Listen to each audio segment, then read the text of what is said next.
Sabin Singh welcome you all in my geography lecture series.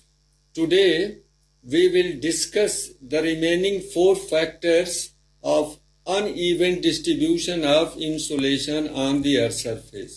आज हम लोग धरातल पर सूर्यातप के असमान वितरण को प्रभावित करने वाले कारकों में बचे हुए चार कारकों की व्याख्या करेंगे। इसमें जो दूसरा कारक है, पहले कारक की व्याख्या पहले हो चुकी है लेक्चर में। दूसरा कारक है दिन की अवधि, length of day. As per rule, longer the length of day, higher the amount of insolation received on the earth's surface, and shorter the length of day, lesser the amount of insolation received on the earth's surface. नियमानुसार दिन की अवधि जितनी लंबी होगी, सूर्यातप की मात्रा उतने अधिक प्राप्त होनी चाहिए, और दिन की अवधि जितनी छोटी होगी उतना ही सूर्यातप की मात्रा कम मिलनी चाहिए। Now we see the position of northward migration of the sun. The length of day increases from equator towards the poles, whereas length of day decreases from equator toward the south pole. And there is a day of 6 months over north pole, and the night of 6 months on South Pole. हम अगर सूर्य की उत्तरायण स्थिति को लेते हैं तो भूमध्य रेखा से उत्तरी गोलार्ध की ओर जाने पर दिन की अवधि बढ़ती जाती है, जबकि दक्षिणी गोलार्ध में जाने पर दिन की अवधि छोटी होती जाती है। उत्तरी गोलार्ध में उत्तरी ध्रुव पर 6 महीने का दिन होता है और दक्षिणी गोलार्ध में रात 6 महीने की होती है। तो इसका मतलब यह हुआ कि सूर्यातप की मात्रा भी जो धरातल पर प्राप्त होती है भूमध्य रेखा से ध्रुवों की ओर बढ़नी चाहिए, लेकिन ऐसा होता नहीं है। As per rule now the insolation received on the earth surface must be in increasing order from equators toward the poles in the north hemisphere, but is not the case. स्पष्ट है कि दिन की अवधि को हम अकेले नहीं ले सकते हैं।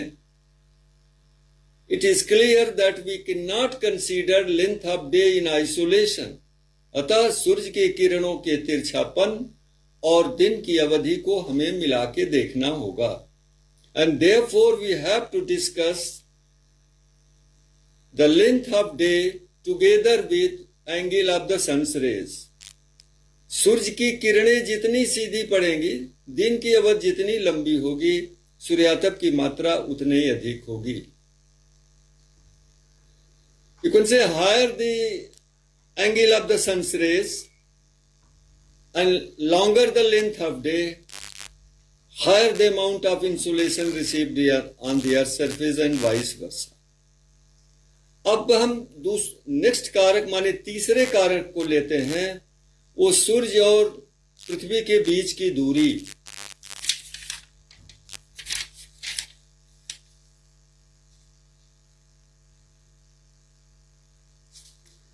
Since the earth revolves around the sun in an elliptical orbit, and therefore the distance between sun and the earth changes. चूंकि पृथ्वी सूर्य की चारों तरफ अंडाकार मार्ग से परिभ्रमण करती है, अतः सूर्य और पृथ्वी के बीच की दूरी बदलती रहती है। औसत दूरी होती है 149 million kilometre. The average distance between sun and the earth is 149 million kilometre. वर्ष में 3 जनवरी को ऐसी स्थिति आती है जबकि पृथ्वी सूर्य के निकटतम होती है, और 3 जुलाई को पृथ्वी सूर्य से अधिकतम दूरी पर होती है। The earth is at the nearest to the sun on 3rd January and farthest to the sun on 3rd जुलाई।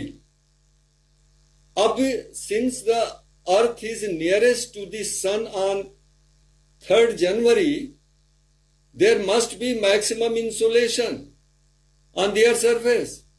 लेकिन उत्तरी गोलार्ध में तो जाड़े की ऋतु होती है, और इसी तरह से 3rd जुलाई को when the sun is at the earth is at the farthest distance from the sun, तो 3rd जुलाई को उत्तरी गोलार्ध में तो ग्रीष्मकाल होती है, जबकि सूर्यातप न्यूनतम मिलना चाहिए।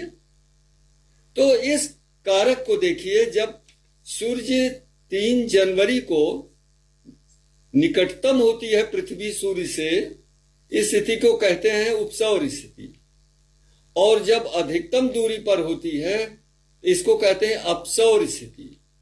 When the earth is at the nearest to the sun, this is called perihelion, and when it is farthest from the sun, it is called aphelion.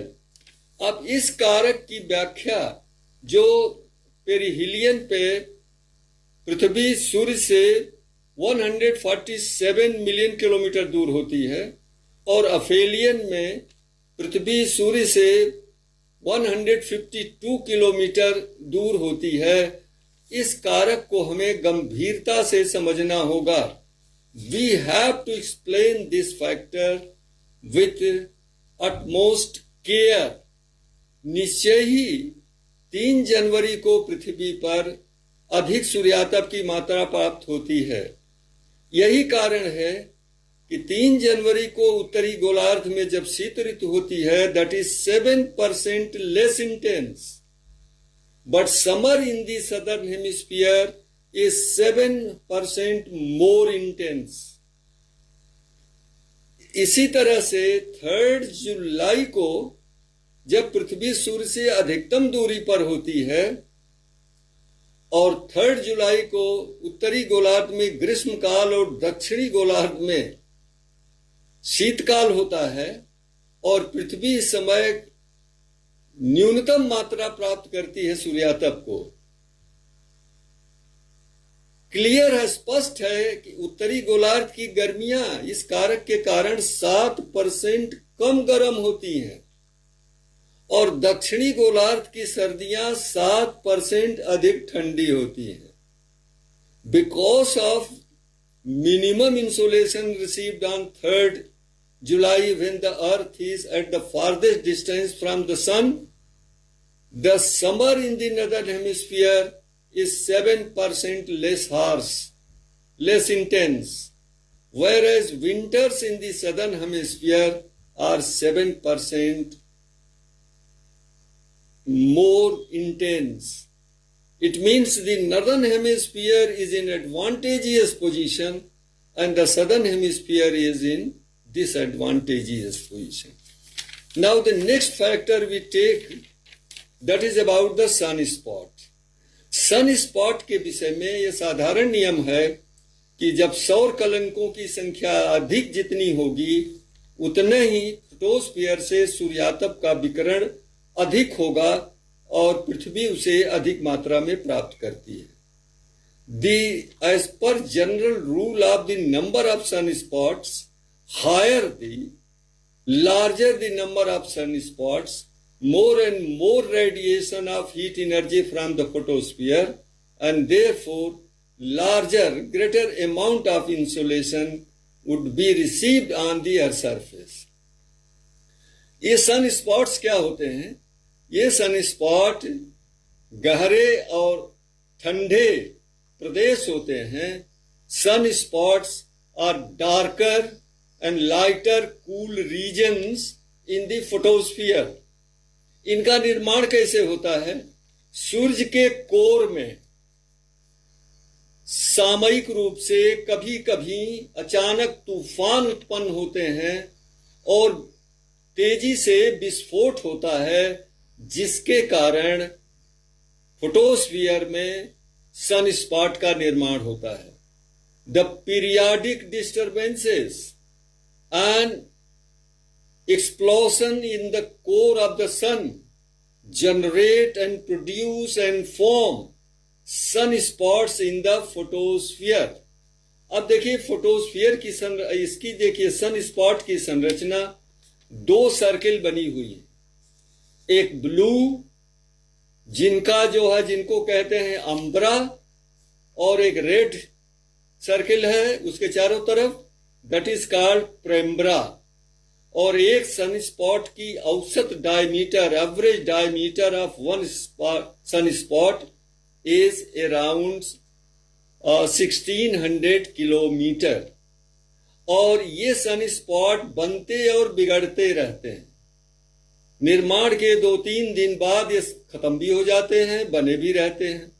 और ये अध्ययन से पता चला है कि प्रत्येक 11 वर्षों में इनकी मात्रा अधिकतम होती है।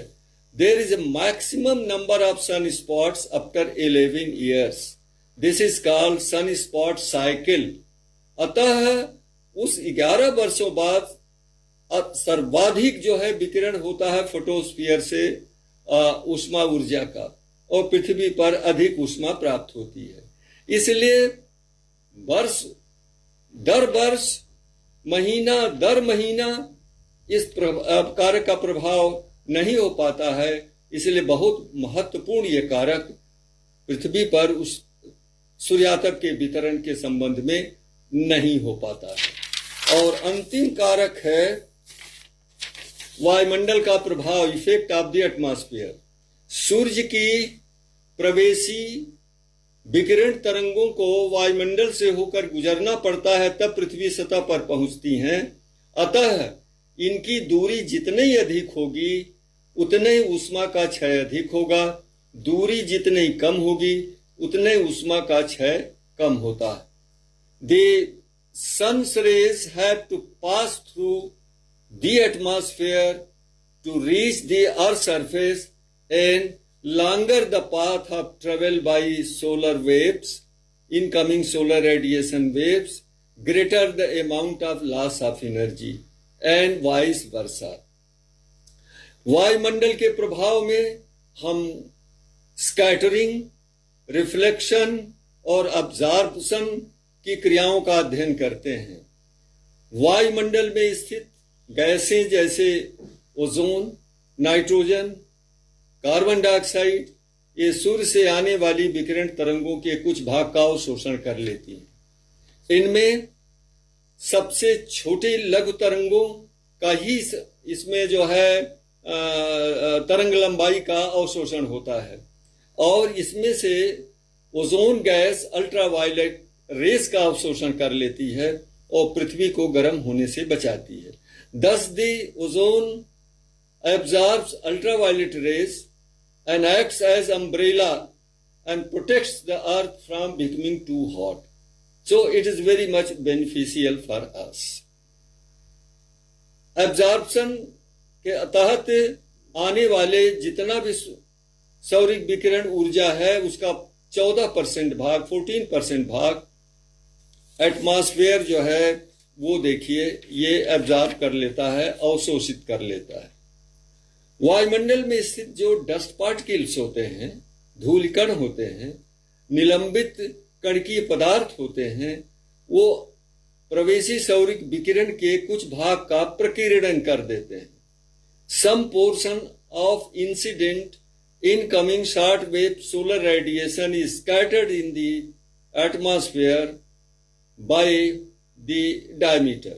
और ये स्कैटरिंग तब होती है जब डस्ट पार्टिकल की डायमीटर, व्यास, सौरिक विकिरण तरंगों की तरंग लंबाई से छोटी होती है। इस तरह से 23% of incoming solar radiation is scattered, of which 6% is sent back to space and 17% reaches Earth on the Earth surface. ये स्कैटरिंग का ही प्रभाव है जिसके वजह से हम आकाश का नीला रंग और प्रातः काल और सायंकाल हम नयनाभिराम रंग देख पाते हैं। This is the effect of the scattering, that sky looks blue and we have the reddish hue during dawn and sunset period.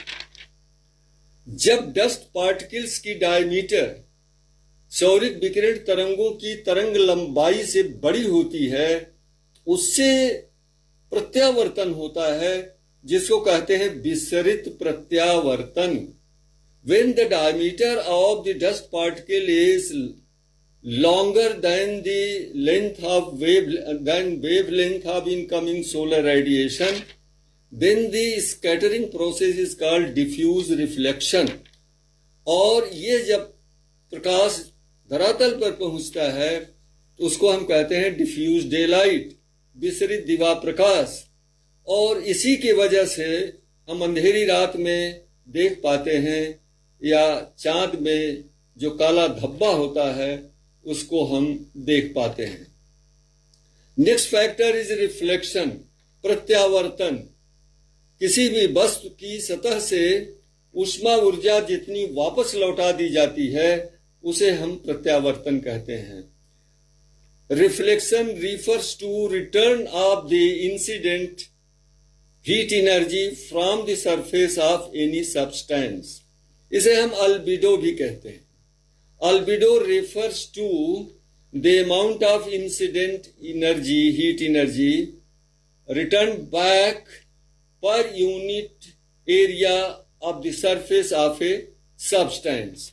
इसे हम प्रत्यावर्तन का गुणांक भी कहते हैं। We call it reflection coefficient या रिफ्लेक्टिविटी कहते हैं, प्रत्यावर्तिता कहते हैं।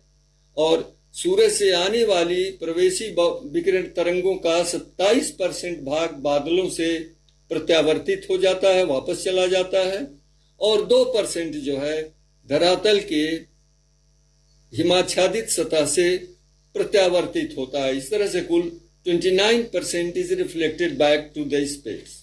Thus the Earth's surface receives only 51% of the total incoming solar radiation on the Earth's surface.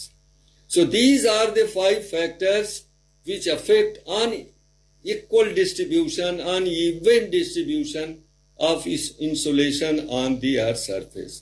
Thank you.